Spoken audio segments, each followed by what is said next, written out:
semesters I've been an anthropology major, a theater and education major. So when I finally decided to major in studio art, I really hoped that would be the end of it, but it wasn't, of course. I was enrolled in several introductory classes, including Survey of Western Art 1, taught that semester by Professor Newman, whom some of you know. Although his overview of early Western art was very expansive yet in-depth, what I remember most about that class were the first several lectures in which I was introduced to Paleolithic and Neolithic art in Europe. Learning about massive stone monuments, intricately carved limestone figurines, and vast stretches of red ochre forms sprawled across cave walls opened my eyes and awakened my curiosity in a way that I had never experienced before. Although I had spent a brief period of my time at UNO as an anthropology major, I attribute my love of archaeology to those several pivotal lectures. The first days of that class would come to shape the course of my future. 3 years went by, and while I remained a studio art major, the passion spawned by those lectures never left my mind. I was fascinated by my other art history courses, but it slowly became clear that I was most enamored with distant prehistory.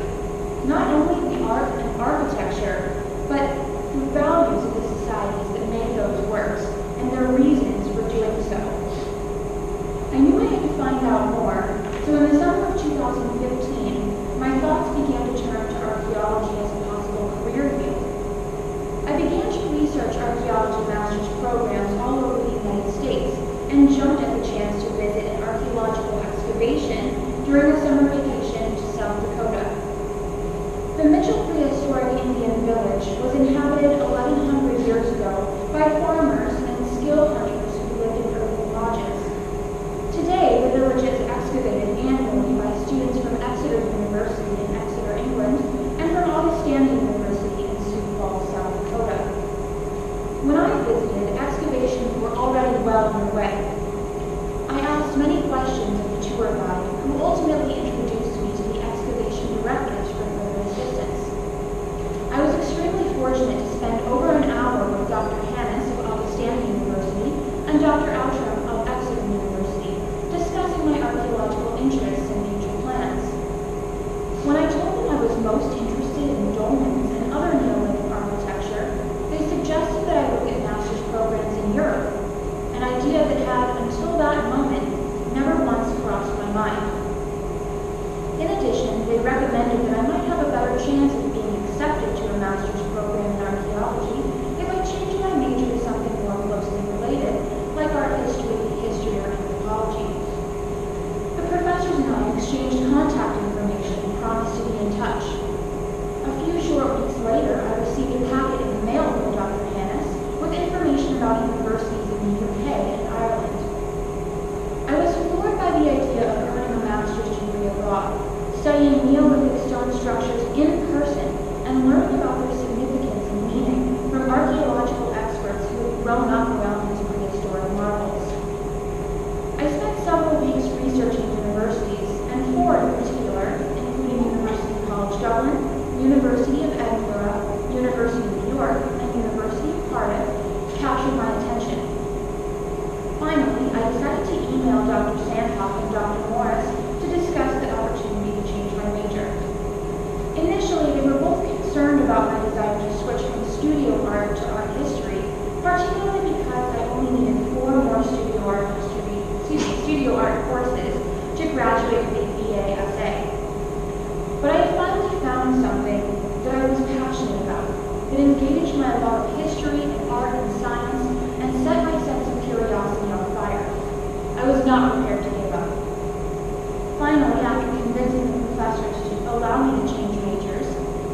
hours I spent watching hundreds of artifacts proved invaluable to my ability to identify important archaeological materials and objects.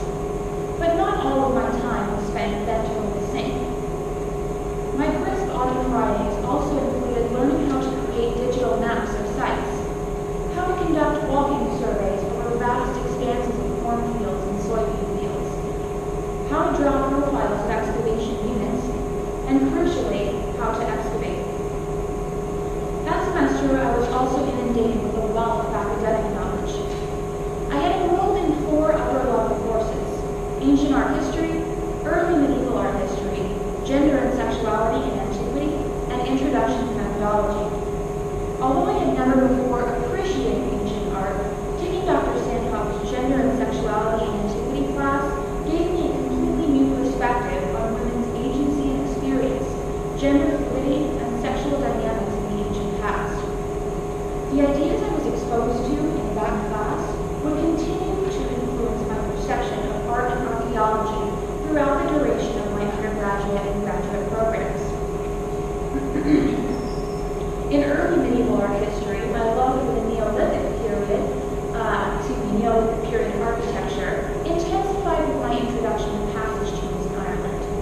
I learned that the stones used to create these enormous monuments were often decorated, and that scholars believed they might not only be a permanent house for the dead, but a locus for ritual. A newfound fascination with the relationship between monuments, the dead, and rituals grew within me. In methodology, I learned how to apply critical thinking and a variety of philosophical approaches to the art and architecture that had so captivated me for so long. Phenomenology was one such approach that really got me thinking about the way Neolithic dolmens and passage tombs would have been experienced by those that built them. I wrote 2 papers about the Boiling River Valley passage tombs that semester and decided that they would be the topic of my undergraduate thesis to be written in the spring. I submitted my senior thesis proposal and will be working closely with Dr. Sandhoff and Professor Orr, whose respective expertise in ancient art and Irish art would guide my research in the coming months.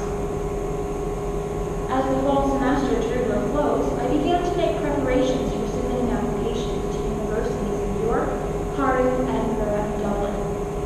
For this, I would need writing samples, a CV, and several stellar letters of recommendation. Dr. Sandhoff and my boss at the Nebraska State Historical Society, Rob Roselle, agreed to write and submit the letters of recommendation. I was also fortunate to have a family friend that worked as an editor who generously offered to look over my writing samples. I was nearly ready, but I still had no idea what a good CV was supposed to look like or how it differed from a resume. I frantically turned to Dr. Sandhoff for help, who met with me several times over the course of winter break to show me how to look over my drafts. Finally, I submitted my applications in early January and anxiously awaited a response. I remember how excited all of the faculty members were for me. Although I was the one applying, I couldn't help but feel that it was a group effort and that I had the support of the entire art history department behind me.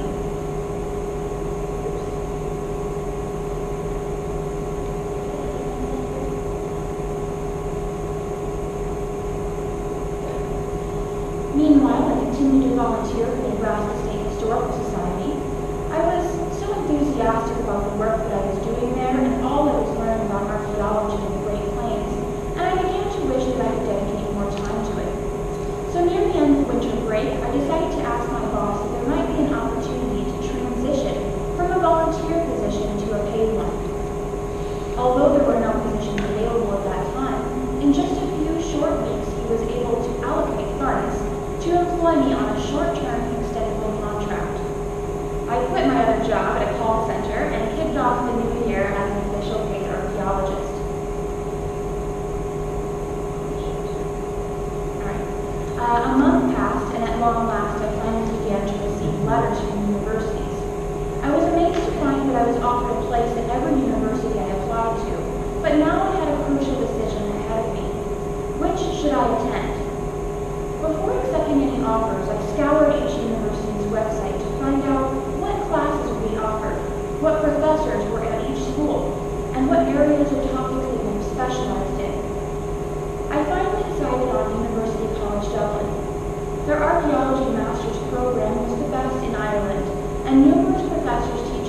shared my interest in the Neolithic period, stone structures, and prehistoric ritual. After accepting my offer to UCD, time seemed to fly by. The next several months were a whirlwind of plane tickets, financial aid applications, packing, and preparing for the presentation of my undergraduate thesis. When I finally presented my thesis in April, first at the UNO Art History Symposium at the Johnson Art Museum, and then again in this very room for the Wilson Memorial Lecture Series, I couldn't believe how proud I felt of the body of work that I had created. Finally, the research I had spent nearly a year honing, perfecting, and editing with the help of Dr. Sandhoff and Professors Newman and Ward was finished. My 6-year journey at UNO, full of twists, turns, and fantastic discoveries, had reached its conclusion. I was now ready to begin the next chapter of my life. I arrived in Dublin 2 weeks before the start of the semester to give myself time to adjust and be a tourist before hunkering down on schoolwork. My boyfriend came with me for the first week. He had never been to Ireland either, and we were excited to explore. First on the docket, of course, was seeing the Boyne Valley Passage tombs, and they were as breathtaking as I had imagined them to be. The towering mounds, massive stones, and dimly lit passages built so long ago were still a marvel to behold. Seeing them in person affirmed that I had made the right decision in moving to Ireland, yet it didn't really sink in that I was in a foreign country until the time came for my boyfriend to return home and for me to remain. During my time in Ireland, 4,000 miles away from my home and my support system, I didn't just learn about archaeology. I learned about myself. The strength, independence, and drive I found in myself there has forever changed me. I will always be grateful for that lesson, hard as it was to learn. My first semester at University College Dublin was just as academically challenging as it was rewarding. I was enrolled in 6 courses that covered a variety of different archaeological approaches, including field skills, laboratory techniques, digital approaches, and research methods. My favorite of these courses was a seminar-style class called Researching Prehistoric Archaeology. The class was divided into groups, and we were each randomly assigned a class session and topic to teach. I was ecstatic when my group was assigned the topic of shamanism, something I briefly studied for my undergraduate thesis, and was excited to learn more about. Even though the preliminary reading list for our topic was comprised of 14 sources, 4 of which were full books, not chapters, full entire books, I couldn't wait to get started. Around the same time, all the students were preparing for a program-wide field trip to Northern Ireland to tour and study a variety of archaeological sites firsthand. Like the other seminar course, we were divided into groups and assigned sites that each group would need to research and present. I couldn't have been more thrilled to be assigned Sleep Gullion, a Neolithic passage tomb about which many local folktales were told. Although that field trip was an exceptionally cold and rainy October weekend, it was also an excellent opportunity to see and learn about many types of archaeological sites in a very short amount of time. Among these were castles, the ruins of churches, dolmens, ancient abandoned cemeteries, and stone circles. But of all of these, Sleep Gullion remained my favorite. The entire class climbed a rocky mountain to arrive at the passage tomb, for which it seemed that you could see for miles and miles. My partner and I gave a brief lecture about the history of passage tombs in the area, the tomb's construction, and told the old folk tale of the Sleep Gullion passage tomb as the home of the witch who brought the winter chill to Ireland.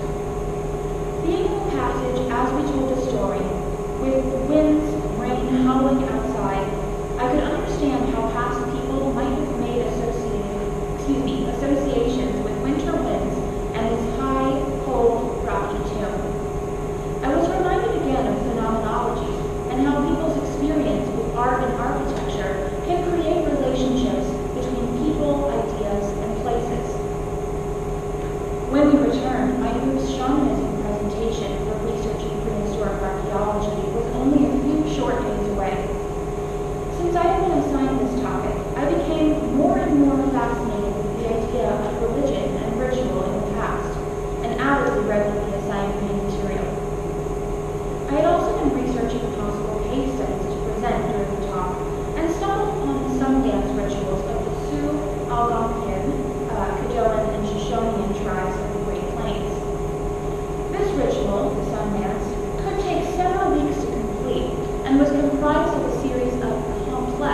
communal rituals, concluding with a dancing ceremony that would last 3 to 4 days straight.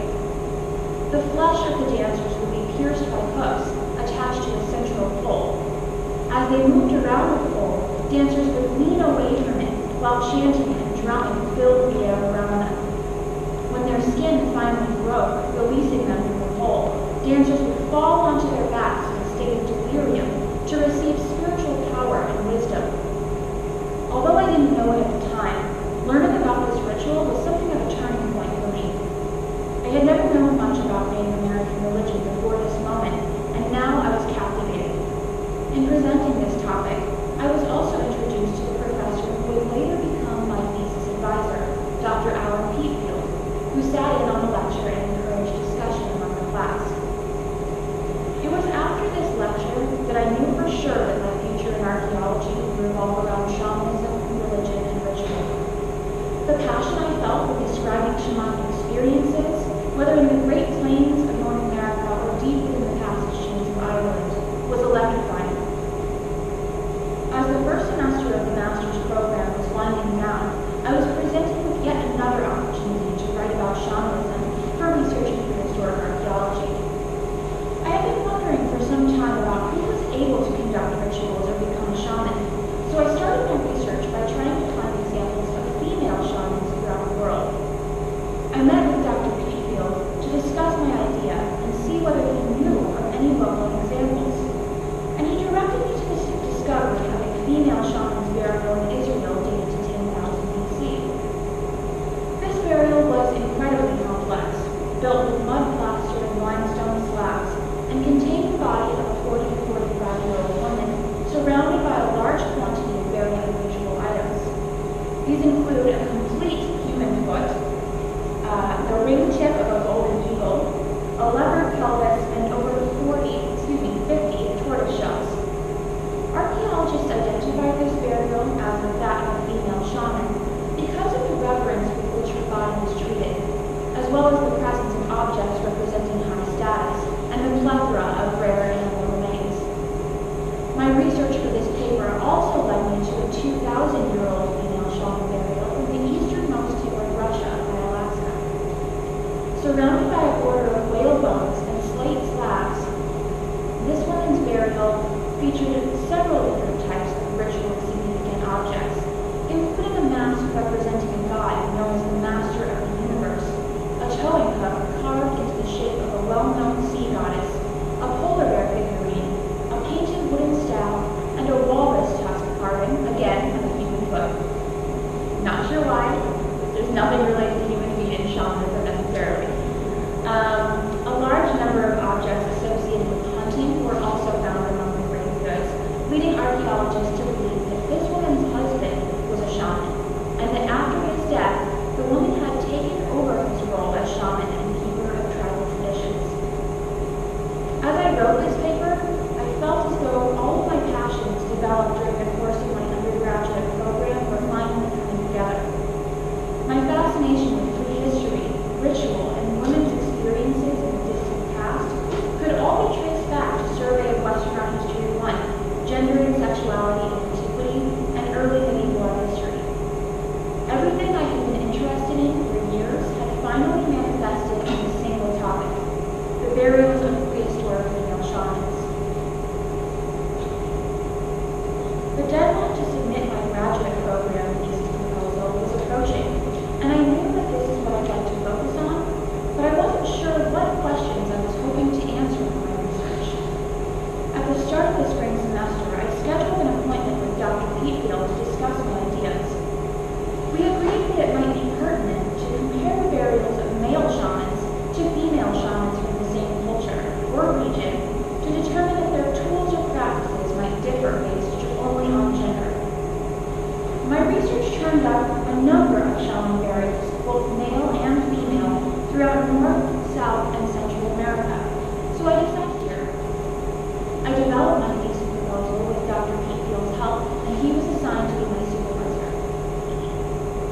About a month later, as I was delving deeper into shamanism research, I stumbled upon a call for papers to be presented at an upcoming conference in North Vietnam.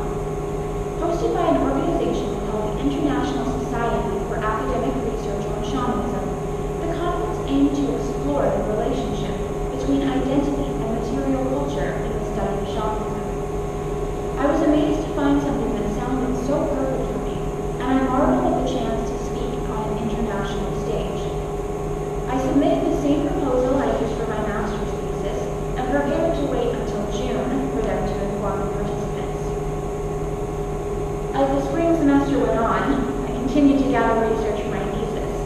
but it became clear that much of the information about the burials I wished to study was locked away in various museums throughout the United States, Central America, and Canada. At this point, I realized that it would be easier to go back to the United States early, conduct my research there, and travel to whatever museums would allow me to access their private collections. The archaeology program director at UCB consented to this plan, although unfortunately, the school wouldn't be able to fund my research-related travel. I submitted research proposals to a number of museums and universities, and in May 2017, I returned to the United States. 2 museums in Arizona granted me limited access to study the field reports and grave goods for 1 female and 2 male shelving burials. So in June, I spent 4 days buried deep in their collections. Although these were the only museums to allow me to study the archaeological remains of shamans firsthand, the experience provided me with information crucial to my thesis and several permanent points of contact who were more than happy to answer my questions even after my return to Nebraska. June also yielded more happy news. I was accepted to speak at the ISAR's conference in Vietnam. Knowing this prompted me to work even more diligently on producing an excellent body of work about the gender expressions of shamanism and motivated me through the remainder of the summer. After hours of weekly Skype calls with my thesis supervisor, countless edits, too much coffee, and too many all-nighters, I finally turned in my thesis, which was over 100 pages in length. Unlike most American programs, there is no master's thesis defense at UCB. I would be judged anonymously by a panel and wouldn't hear the results until October. I was exhausted, and it was surreal to be finished with the study that had so consumed my life for months on end. But that didn't mean that I was ready to take a break from archaeology. So I began working with the Nebraska State Historical Society on a volunteer basis, helping with surveys and test excavations all over the state. I also only had until November to prepare for the December conference in Vietnam, so many of my fall days were spent creating drawings of burials and grave goods and tweaking my presentation. When I finally arrived in Vietnam after over 23 hours in the air and 7 hours spent waiting around in airports, I was overcome by the sights and sounds of the bustling city. Hundreds of motorbikes sped by my taxi as I made my way to the Vietnam Museum of Ethnology, where the conference was being held. I spent the next 4 days soaking up information about shamanism, both ancient and modern, from international experts in anthropology, ethnology, and archaeology. Frankly, it was enough to give anyone imposter syndrome. But as my turn came to speak on the 3rd day, I felt prepared and confident. More than a year had passed since my first presentation on shamanism in my research and prehistoric archaeology course, and I felt just as passionate about it as I did on that day. When I finished speaking, many of the archaeologists in the crowd had questions and comments. One professor from Germany wanted me to take his course on shamanism and witchcraft in Europe. Another was a former professor who, after leaving his station at the University of Fairbanks, Alaska, returned to his home in China to open the country's first Arctic Studies Center.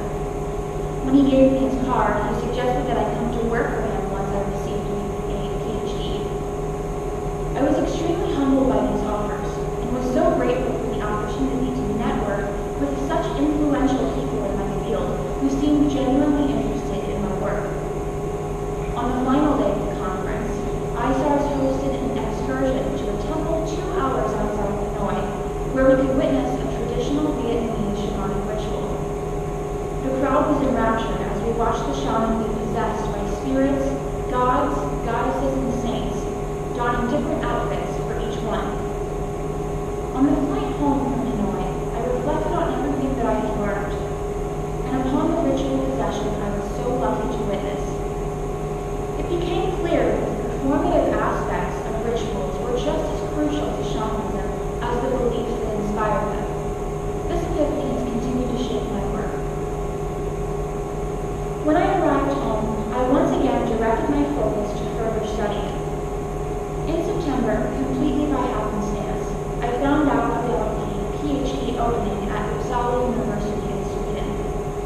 One of my favorite archaeologists and editor of the book, The Archaeology of Shamanism, had worked there for years. I reached out to him, asking questions about the program and the application deadline. When I discovered that I had until late January to submit a proposal, I excitedly began my research. Several years prior, when I had first become interested in archaeology, I discovered a series of lectures by Neil Rice, in which he discussed beliefs and ritual practitioners in Viking Age Scandinavia. During the Viking Age, and possibly earlier, sorcery was reserved for specially selected women called volva, who performed magic, spoke with the dead, and were both feared and revered by society. I had long wondered about these women.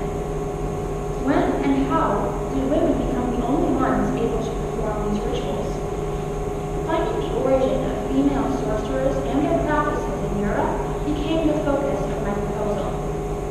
In the hopes that having relevant work published would increase my chances of being accepted into the program, I began editing and adding to a paper I wrote during my undergraduate. Although this paper was not directly related to shamanism, it presented an overview of the relationship between ship-themed burials to ancestor worship and necromancy, two elements often seen in shamanic societies.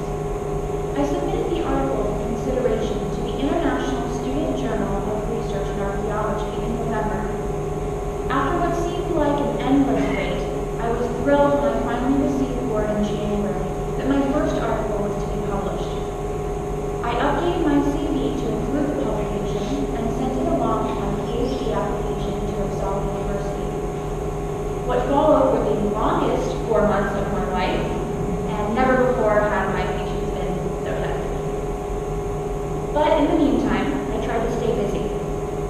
As soon as they figured out the budget, I then brought on with a temporary contract as a full-time archaeologist by the Nebraska State Historical Society, now known as History Nebraska, where I was tasked with cataloging artifacts from a prehistoric Native American village. Working with the intricately carved pieces of pottery and precise, still sharp arrowheads and stone tools every day made me fall in love with Native American archaeology all the more.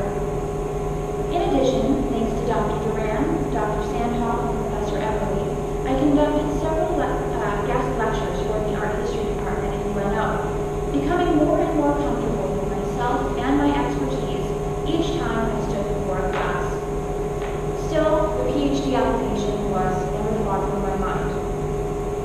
Finally, on one fateful day in April, I received my rejection letter from Uppsala University. To say that I wasn't devastated would be a lie. For nearly 7 months, I had thought only of getting into that program, and that was my fatal mistake. I had no backup plan, no safety school, not even a plan for work when my contract with the Historical Society inevitably expired. The loss was so complete not only because I had wanted to get into Uppsala University so badly, but because I had built my entire future around a single possibility. If there's one thing that I've learned this year, it's to avoid putting all your eggs in one basket. I'll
learned how to use pickaxes for the first time. We moved hundreds of pounds of dirt every hour as we made our way through foot after foot of densely packed dirt. Before this experience, I had always seen myself as a research archaeologist, an academic who preferred the lab or the library to the field. This one experience proved me wrong entirely. Even with the heat, my aching muscles, and the bugs, I relished every moment in the field. I developed a keen eye for changes in the soil and quickly spied artifacts as they appeared. My field crew and I formed a shockingly strong bond, and we often found ourselves laughing and joking through the sweat, blood, and tears. Our group had been assigned an unusual portion of the site, and we were the last to clear. I developed my thesis proposal with Dr. Peatfield's help, and he was assigned to be my supervisor. About a month later, as I was delving deeper into shamanism research, I stumbled upon a call for papers to be presented at an upcoming conference in North Vietnam.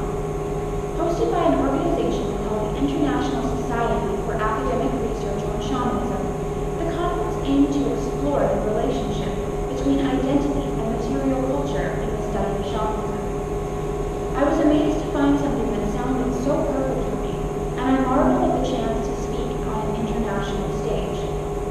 I submitted the same proposal I used for my master's thesis and prepared to wait until June for them to inform the participants. As the spring semester went on, I continued to gather research for my thesis, but it became clear that much of the information about the burials I wished to study was locked away in various museums throughout the United States, Central America, and Canada. At this point, I realized that it would be easier to go back to the United States early, conduct my research there, and travel to whatever museums would allow me to access their private collections. The archaeology program director at UCB consented to this plan, although unfortunately, the school wouldn't be able to fund my research-related travel. I submitted research proposals to a number of museums and universities, and in May 2017, I returned to the United States. 2 museums in Arizona granted me limited access to study the field reports and grave goods from 1 female and 2 male shelving burials. So in June, I spent 4 days very deep in their collections. Although these were the only museums to allow me to study the archaeological remains of shamans firsthand, the experience provided me with information crucial to my thesis and several permanent points of contact who were more than happy to answer my questions even after my return to Nebraska. June also yielded more happy news. I was accepted to speak at the ISAR's conference in Vietnam. Knowing this prompted me to work even more diligently on producing an excellent body of work about the gendered expression of shamanism and motivated me for the remainder of the summer. After hours of weekly Skype calls with my thesis supervisor, countless edits, too much coffee, and too many all-nighters, I finally turned in my thesis, which was over 100 pages in length. Unlike most American programs, there is no master's thesis defense at UCB. I would be judged anonymously by a panel and wouldn't hear the results until October. I was exhausted, and it was surreal to be finished with the study that had so consumed my life for months on end. But that didn't mean that I was ready to take a break from archaeology. So I began working with the Nebraska State Historical Society on a volunteer basis, helping with surveys and test excavations all over the state. I also only had until November to prepare for the December conference in Vietnam, so many of my fall days were spent creating drawings of burials and grave goods and tweaking my presentation. When I finally arrived in Vietnam after over 23 hours in the air and 7 hours spent waiting around in airports, I was overcome by the sights and sounds of the bustling city. Hundreds of motorbikes sped by my taxi as I made my way to the Vietnam Museum of Ethnology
When he gave me his card, he suggested that I come to work for him once I received a PhD.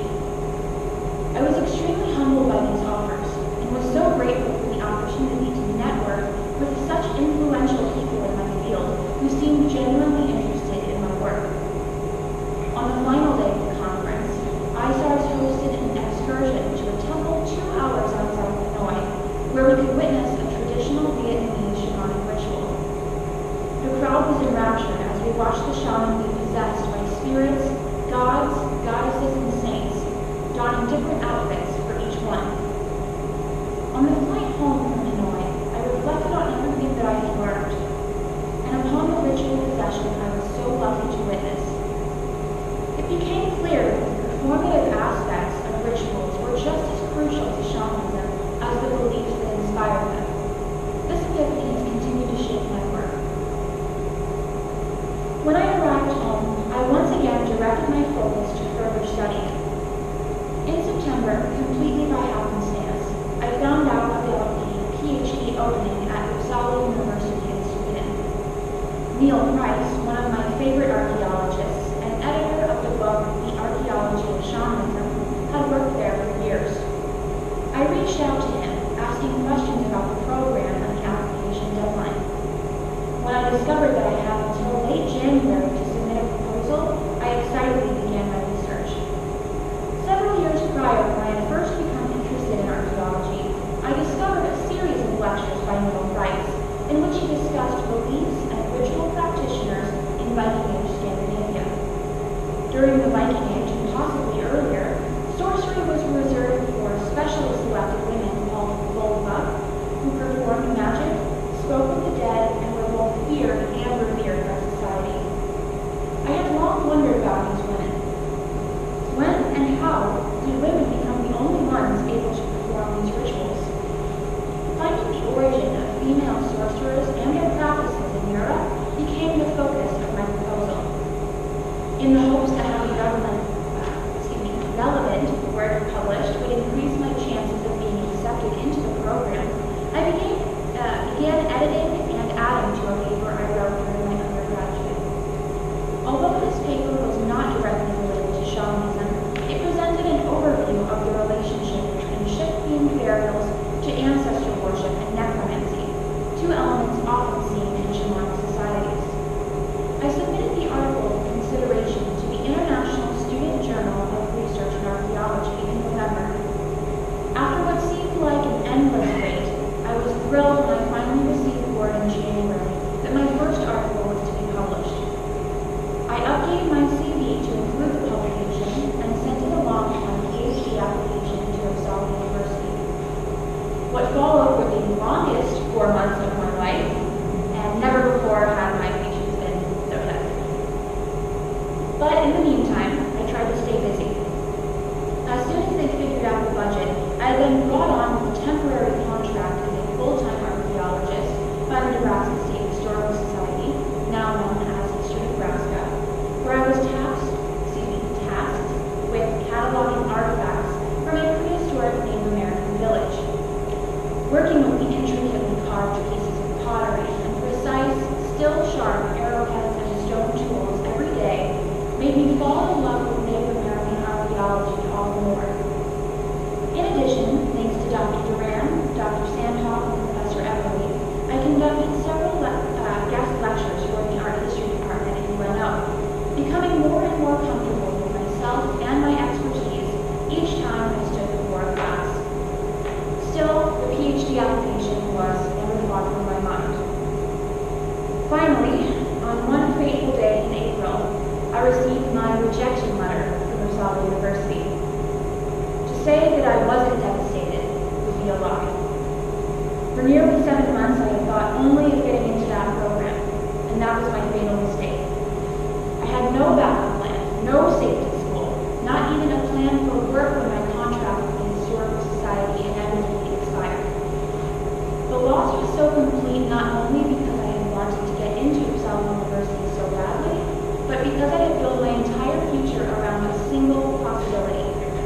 If there's one thing that I've learned this year, it's to avoid putting all your eggs in my basket. I'll admit that I scrambled for a while to figure out what was next for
use pickaxes for the first time.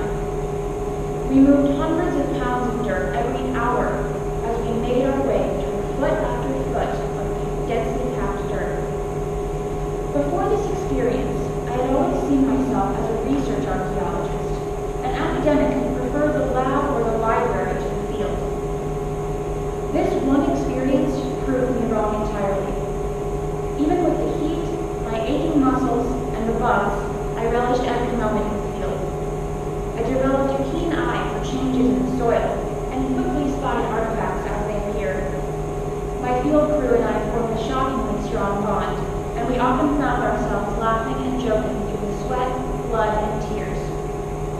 Our group had been assigned an unusual portion of the site, and we were the last to know.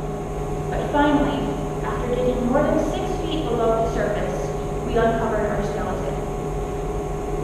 It was a truly thrilling experience, but also a moving one.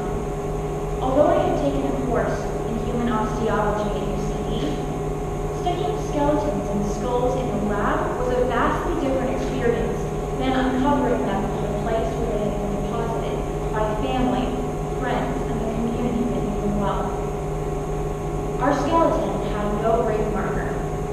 His identity has been lost to time, but he will always be remembered by us. My time with our lab in Ohio made me realize that I'd like to spend more time working as a field archaeologist before pursuing my terminal degree. Due to the lack of jobs in Nebraska, I began to look for fieldwork jobs around the United States in the hopes that I could find a permanent position in a place I'd like to move. Time and time again, however, I found myself less than happy with the conditions listed in the job posting or the job's location itself. Slowly I realized that if I were going to move somewhere, to uproot my life and start again, it should be somewhere that I really wanted to live, and a place I knew I had at least a marginal network of connections. I started talking to my friends in Ireland about the work they did there and was surprised to find that there was a shortage of archaeologists throughout the entire country. And so it was that I began researching ways to move back to Ireland. I discovered something called a working holiday visa, an agreement between the United States and Ireland to allow citizens of either country to live and work in the other country for a year, as long as they were a student or had graduated from college within 12 months prior to applying. The application was a 2-stage process that reportedly took 6 weeks to complete. After talking to my family and my fiancé, I took the leap and sent in the required documents to the Consulate General of Ireland for my application. Only 1 week passed before I was approved for the first stage and was told to purchase tickets. When I submitted the plane tickets and the final round of necessary documents, I only waited 1 more week before receiving unconditional approval for the working holiday visa. Things happen fast, for sure. And in only 5 days, I'm moving back to Ireland, where I'll work as a field archaeologist with friends and colleagues for a full year. It's been a long road, and although I can't be certain what lies ahead, I can't wait to find out.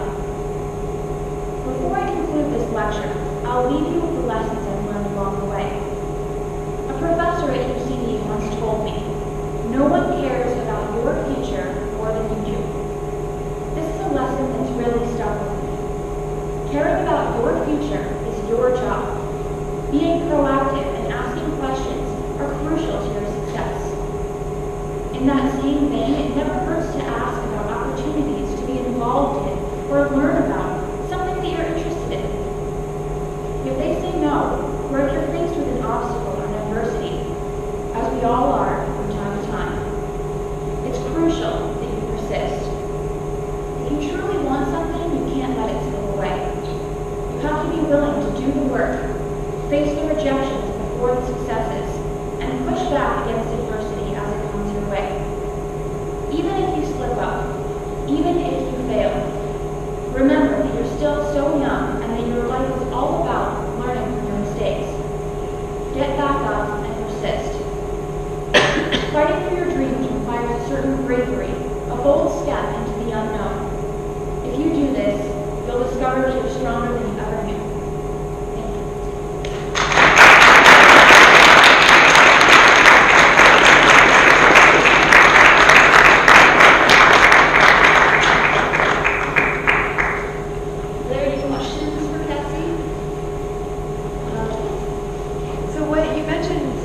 question, once you started investigating shamanism, like what drew you to that? I mean, is there something about the belief system? Do you actually like this idea of shamanism? Is it something revealed to you? Something that really grabbed you in? Let's see. Well, all right. It's a little bit personal, but I'm going to go there anyway. I was raised under a variety of different belief systems. My grandpa was Greek Orthodox and Pentecostal, my stepmom was Lutheran, and my mom just so happened to be pagan. So I grew up knowing already about paganism and the rituals that they practiced. So I already sort of had this knowledge and this interest from a very early age. And when I first learned about so when you say paganism, you mean your mom believes in different gods, not... Yes, that's yes, right. Okay. That's correct, yep. And so when I first learned about shamanism and this concept of ancestral ritual, which in the context of Irish passage tombs was they bring the dead into the passage tomb, they wait for them to decay, and then they would take the skeletons, most crucial parts, like the skulls and the long bones, and they would use those to, they theorize, they would use those to communicate with their ancestors or to summon them. When I learned about that, it was, I mean, obviously we don't use skulls or skeletons or whatever in pagan ritual, but it was something that awakened this like archaic curiosity in me to like find where the deepest, earliest roots of paganism came from. And shamanism is something that debatably is kind of universal. You can find instances of shamanism on every continent of this planet. So it was something that I personally loved, but I also found that it was something that really united humanity, is this evolution of religion and ritual from so peculiar a ritual like ultimate consciousness. Yeah. So that basis of shamanism that occurs like all throughout the world, is there any way that they could like, communicate to each other about that, and that was transferred from place to place, or did they all come to the same conclusion? I don't think that it's possible that every single continent's perspective on shamanism originated in the same place. However, there have been studies done about neurological origins of shamanism. There's something called entoptic phenomena, which are basically sort of these visual hallucinations that we experience when we're prolonged, when we're in prolonged darkness, or we experience extreme hunger, or there's a variety of ways that entoptic phenomena can be triggered. But the idea behind that is that there's this neurological predisposition to experiencing hallucinations that can be geometric in shape, that can be representational, so they might see animals that are there, they might see people or gods or spirits through enticing entopic phenomena to occur. So while I don't believe that there is one origin, I do kind of believe that human nature is responsible for creating religion, at the very least, if not shamanism that developed into other religions. Although the proposal that I submitted for Uppsala University talked about, if possible, finding the origin of these Viking Age sorceresses. I speculate that there was Germanic in nature and origin, originating in Central Europe and expanding out over time. There are similarities between Germanic instances of shamanism with not only Scandinavian instances of shamanism, but also in the UK as well. So there are definitely relationships, for sure. When it comes to shamanism and like entry study to that,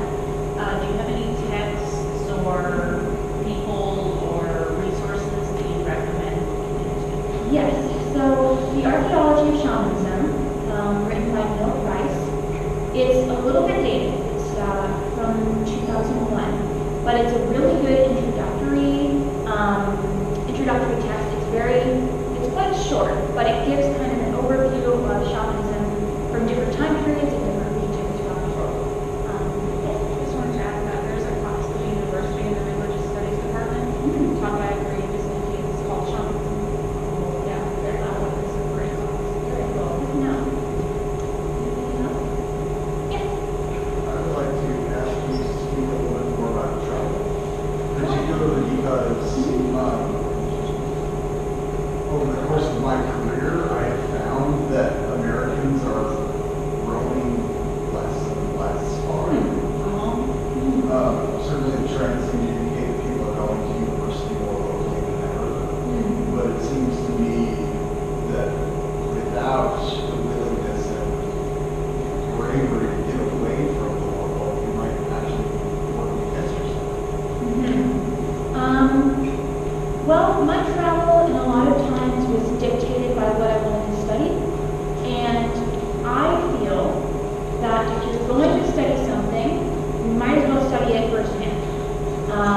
So when I was interested in Irish passage camps, I decided to go to Ireland, and when I was interested in Scandinavian sorceresses, I was going to go to Scandinavia, because why wouldn't you? I mean, studying texts is great, but it doesn't give you the same depth, the same understanding, the same relationship with objects and grave goods, and you get the chance to work with people that grew up around and grew up knowing the information that you're trying to learn. So I don't see a reason that you shouldn't travel to learn about exactly what you want to learn about, exactly where you want to learn about it. In the instance of Vietnam, that was completely dictated by their choice of location. It's not a place that I initially would have chosen to go. I had really never considered going to Southeast Asia for any reason, really. I'm so excited and happy that I went though, because while the culture shock was like extreme, I feel like it opened my eyes to the fact that not everybody's life is like mine, even remotely. So I feel like that was not only a good opportunity to learn from people in my field, but a good opportunity to learn about humanity and life outside of the United States. Yeah, totally. I mean, have any hints for those that have to? How does one get over the fear of the unknown? And just, don't be afraid to take a chance. It's often easier said than done. How do you actually will yourself? You don't. That's the thing. You don't get over the fear. I'll be honest with you. When my fiance is here now, when he left Ireland, I spent weeks like terrified all the time because I was in this foreign country and I didn't know anyone, and I couldn't even really call them. The app that I used to call them was like faulty most of the time. So you don't get over the fear. You just do it anyway. You have to want something so badly that your desire trumps your terror. So in your experience going to Vietnam, you offhandedly said you experienced some imposter syndrome. Do you have any, because I know there's no cure for it, do you have any recommendation or things that you rely on? Oh man. I think it helps me to know that my friends, who I often feel are more successful than me, also experience imposter syndrome. I have friends who work for FEMA. I have friends who are currently in Ireland discovering things that make international news. That's like, I don't come anywhere near, in my mind, their success. And know that they still experience that same life. I don't feel worthy of, the stage or whatever. Knowing that they experience that as well is really intimidating for me. Also, I know it's very cliche, but like the power poses, I did that in the bathroom before I came up here. I'm like, I can do this. But yeah, power poses, deep breathing, and knowing that pretty much everybody goes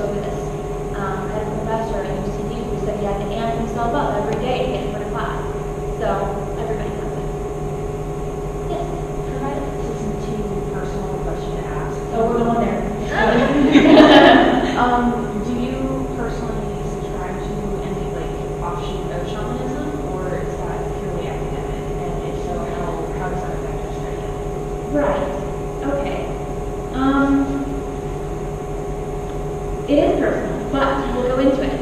I call myself pagan.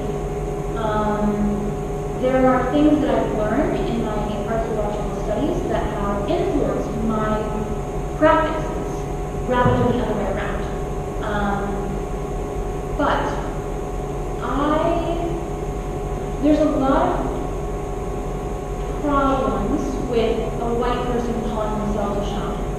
And the reason for that is because real shamans from cultures in South America, Central America, Africa, even North America, they had their rites, their rituals, their sacred regalia stripped from them. And they had to fight tooth and nail. People died to get that back. And yet, when we come in, we just call ourselves shamans. It's inauthentic, it's appropriative, and it's inconsiderate. You have instances in South America and Central America of white tourists going and taking ayahuasca, which is a sacred herb to them. They have mythologies about that. And we kind of just see it as this fun tourist drug. So I think that it's important to approach religion, ritual, spirituality, especially in indigenous cultures, with the utmost respect. And I think that respect entails not calling yourself a shaman without a background.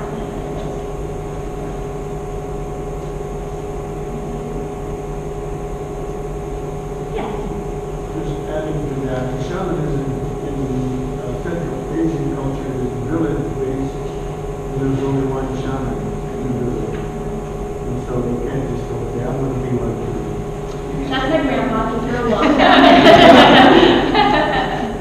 Yeah, that's absolutely true. Not just anybody could be a shaman. It was something that was inherited or you were called upon by gods to become this crucial member of society. And it was not a painless undertaking. Hallucinating is often unpleasant, but that was what they did. They had to get into these trances, go into other worlds, they believe, go into other worlds, communicate with gods and demons, and it's not always a pleasant experience. So it's not necessarily something that people should want without respecting the gravity of it.